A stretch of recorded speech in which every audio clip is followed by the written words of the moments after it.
ಗಾದೆ ಸುಳ್ಳಲ್ಲ ಅಂತ ಹೇಳ್ತಾರೆ. ನೋಡ್ರಿ, ಗಾದೆ ಸುಳ್ಳಲ್ಲ ಅನ್ನುವಂಥ ಮಾತು ವೇದ ಸುಳ್ಳಾದರೂ ಗಾದೆ ಸುಳ್ಳಲ್ಲ ಎಂಬ ಮಾತು ನಿಜ ತಮ್ಮಣ್ಣ. ಎಲ್ಲ ಗಾದೆಗೂ ಒಳಾರ್ಥ ತಿಳಿಯಲೇಬೇಕು, ಇವು ಬಾಳಿನ ದಿಕ್ಸೂಚಿಯಾಗುವು. ಇಲ್ಲಿ ಕೈ ಕೆಸರಾದರೆ ಬಾಯಿ ಮೊಸರು ಹೇಳ್ತಾರು, ಮಾಡಿದ್ದನ್ನು ಮಾರೇನು ಅಂತ ಮಾತು ಹೇಳ್ತಾರು. ಅಂದ್ರೆ ಈ ಗಾದೆ ಮಾತುಗಳು ಅದಾವಲ್ಲ, ನಮ್ಮ ಬದುಕಿಗೆ ಒಂದು ರೀತಿಯಿಂದ ಇವು ಭಗವದ್ಗೀತೆ, ಬೈಬಲ್, ಒಂದು ರೀತಿಯಿಂದ ನಮ್ಗೆ ಪುರಾಣ ಇದ್ದಂಗೆ ಇವು. ಭಾಳ ಹೇಳಿದ್ರ ಒಂದ ಸಾಲ ಹೇಳ್ಬಿಡ್ತಾರ. ಏನ್ ಹೇಳಿದ್ರು? ಬಿದ್ದ ಕಲ್ಲ ಅಗಸಗ, ಎದ್ದ ಕಲ್ಲ ಪೂಜಾರಿ. ಬಿದ್ದ ಕಲ್ಲ ಅಗಸಗ, ಎದ್ದ ಕಲ್ಲ ಪೂಜಾರಿಗೆ. ಕಲ್ಲ ಅದ, ಕಲ್ಲ ಐತಪ್ಪ, ಅದೇನು ದೇವ್ರು ಮಾಡ್ಬೇಕನ್ಸಿದ್ರೆ ಅದನ್ನ ಎಬ್ಬಿಸಿ ಇಳಿಸೋದು, ಅದಕ್ಕೆ ಎಣ್ಣೆಗಿನ ಹಚ್ಚೋದು, ಕುಂಕುಮ ರಸ ಹಚ್ಚೋದು, ಹೂವು ಹಾಕೋದು, ಸೀರೆ ಉಡಿಸೋದು, ಅದು ಚೆನ್ನಾಗಿ ಬಳಿಗಳಿಗೆ ತೊಳಿಸಿ ಚಂದ ಮೂರ್ತಿ ತಿಕ್ಕಳಿಗೆ ಹಚ್ಚಿ ಚೆನ್ನಾಗಿ ಮಾಡಿ ಅಗದಿ ಎಲ್ಲ ರೆಡಿ ಮಾಡಿ ಮಾನ ಬತ್ತಿ ಹಿಡಿದು ಕೂತ್ ಬಿಡ್ರಿ. ಹೋಗಾರ್ಗೋಡ್ರಲ್ಲಿ ನಮಸ್ಕಾರ ಮಾಡ್ತೀವಿ. ಹೋಗುವಾಗ ಏನು ಮಾಡ್ತೀವಿ, ಅವಂಗೆ ರೊಕ್ಕ ಹಾಕ್ತೀವಿ, ಅಕ್ಕಿ ಹಾಕ್ತೀವಿ, ಜೋಳ ಹಾಕ್ತೀವಿ, ಕಾಳು ಹಾಕ್ತೀವಿ, ಕಡುಬು ಹಾಕ್ತೀವಿ, ಹೋಳಿಗೆ ಮಾಡ್ಕೊಡ್ತೀವಿ, ಬಾಣ ಹಿಡಿತೀವಿ, ಅನ್ನ ಮಾಡ್ಕೊಂಡ್ಬಿಡ್ತೀವಿ, ಎಲ್ಲ ಕೊಡ್ತೀವಿ. ಸಂಜೆ ಹೊತ್ತಿಗೆ ಪೂಜಾರಿ ಏನು ಮಾಡ್ತಾನೋ, ಮನೆ ಇಟ್ಕೊಂಡು ಹೋಗ್ತಾನೋ, ತನ್ನ ಬದುಕನ್ನು ನಡೆಸ್ತಾನ. ಎದ್ದ ಕಲ್ಲ ಪೂಜಾರಿ, ಇನ್ನು ಬಿದ್ದ ಕಲ್ಲ ಅಗಸಗ. ಅಗಸರವ್ರು ಏನ್ ಮಾಡ್ತಾರೆ ಅಂದ್ರೆ ಹೊಳಿದಂಡಿ ಹೋಗ್ತಾರ, ಬಿದ್ದಂತ ಕಲ್ ಮೇಲೆ ಬಟ್ಟೆ ತೊಳಿತಾರ, ಒಣಗ್ತಾರ, ಮತ್ತೆ ಮನಿ ಕೊಡ್ತಾರ. ಅವ್ರ ರೊಕ್ಕ ಕೊಟ್ಟಿದ್ದು, ಕಾಳು ಕಡಿ ಕೊಟ್ಟು ತಗೊಂಡು ಉಪಜೀವನ ನಡೆಸ್ತಾರ. ಕಲ್ಲದ ಕಲ್ಲಕ್ಕೆ ಕಾಯಕದ ಸ್ವರೂಪವನ್ನು ನೀಡಿದ್ರು, ದೈವದ ಸ್ವರೂಪವನ್ನು ನೀಡಿದ್ರು ನಮ್ಮ ಜನಪದ.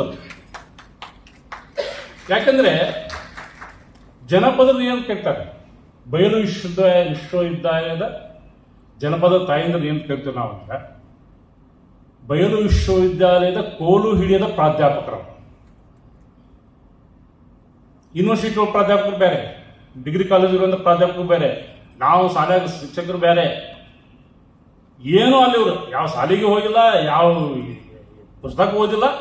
ಆದರೆ ಅವರು ಬಿತ್ತುವಂತ ಸಂಸ್ಕೃತಿ ಐತಲ್ಲ, ಸಂಸ್ಕಾರ ಐತಲ್ಲ, ಜನಪದ ತಾಯಂದ್ರು ಬಿತ್ತುವಂತ ಸಂಸ್ಕೃತಿ ಸಂಸ್ಕಾರ ಬಹಳ ದೊಡ್ಡದು.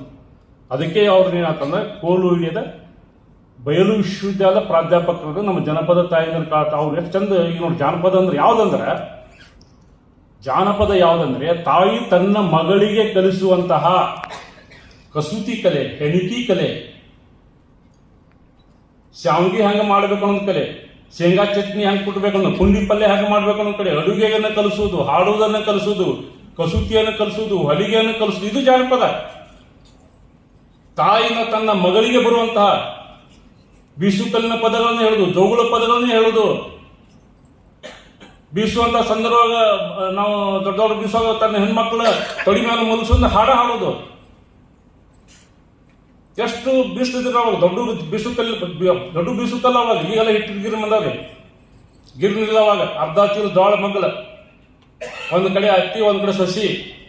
ಹತ್ತಿ ಒಂದು ಹಾಡ ಹೇಳೋದು, ಸಸಿ ಒಂದು ಹಾಡು, ಹತ್ತಿ ಒಂದು ಹೇಳುದು, ಸಸಿ ಒಂದು ಹೇಳುದು. ಹಾಡ ಮುಗಿದವ ಕಾಳ ಮುಗಿದವ ನಮ್ಮ ಹಾಡ ಮುಗಿಲಿಲ್ಲ. ಕಾಳ ಮುಗಿದು ಆದ್ರೆ ನಮ್ಮ ಬಾಯನ್ ಹಾಡು ಮುಗಿಲಿಲ್ಲ ಅಂತ ಒಂದು ಸಂಸ್ಕೃತಿಯನ್ನ ಜನಪದ ತಾಯಿಗಳು ನಮ್ಗೆ ಕಲಿಸ್ಕೊಟ್ರು. ಏನು ಸಂಸ್ಕೃತಿ, ಏನು ಪ್ರಕೃತಿ ನೋಡ್ರಿ, ಇದೆಲ್ಲ ಪ್ರಕೃತಿ ಇದೆ. ಇದು ಪುಸ್ತಕ ಐತಲ್ಲ, ಇದು ಪ್ರಕೃತಿ. ಇದು ಓದಿದ್ರೆ ಒಂದು ಸಂಸ್ಕಾರ ಸಂಸ್ಕೃತಿ ಬರ್ತದೆ. ಮನೆ ಹೋಗಿ ಮೂಲ ಹೋಗಿದ್ರೆ ಅಲ್ಲೇ ಬಿದ್ದುಬಿಡ್ತಾರೆ.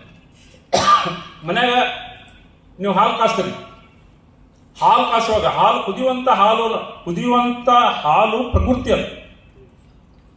ಹಾಲಿನ ಸ್ವಲ್ಪ ಉಪ್ಪು ಹಾಕಿಬಿಟ್ರೆ ಒಡೆದು ಹೋಗತ್ತ, ವಿಕೃತಿ. ಅದೇ ಹಾಲನ್ನ ನಾವು ಕಪ್ಪು ಹಾಕಿ ಮೊಸರು ತೆಗೆದು, ಮಜ್ಜಿಗೆ ತೆಗೆದು, ಬೆಣ್ಣೆ ತೆಗೆದು, ತುಪ್ಪ ತೆಗೆದು ಸಂಸ್ಕೃತಿ. ಪ್ರಕೃತಿದು ಏನೂ ತಪ್ಪಿಲ್ರಿ. ಪ್ರಕೃತಿ ಹಂಗಿದ್ದಂಗೆ ಇರುತ್ತೆ. ನಮ್ಮ ಪೆನ್ ಒಂದು ಪ್ರಕೃತಿ, ಈ ಹಾಳೆ ಒಂದು ಪ್ರಕೃತಿ, ಈ ಮೈಕ್ ಒಂದು ಪ್ರಕೃತಿ. ಇಲ್ಲ ಒಳ್ಳೆಯದನ್ನ ಮಾತಾಡಿದ್ರೆ ಸಂಸ್ಕೃತಿ, ಕೆಟ್ಟದ್ದನ್ನ ಮಾತಾಡಿದ್ರೆ ವಿಕೃತಿ. ಅಡಿಗೆ ಮನೆಯಾಗ ಒಂದು ಚಾಕು ಐತಿ, ಅಡಿಗೆ ಮನೆ ಚಾಕು ಅನ್ನೋದು ಪ್ರಕೃತಿ. ಅದನ್ನ ಹಣ್ಣು ಹೆಚ್ಚಲಿಕ್ಕೆ ಉಪಯೋಗ ಮಾಡಿದ್ರೆ ಸಂಸ್ಕೃತಿ. ಯಾರು ಬರ್ತೀರಿ ಬರಂದ್ರ ವಿಕೃತಿ. ಅಂದ್ರೆ ನಾವು ಏನ್ ಮಾಡ್ಬೇಕಂದ್ರ ಪ್ರಕೃತಿ ಪ್ರಕೃತಿಯನ್ನ ಸಂಸ್ಕೃತಿ ಕಡೆಗೆ ತೆಗೆದುಕೊಂಡು ಹೋಗಬೇಕು.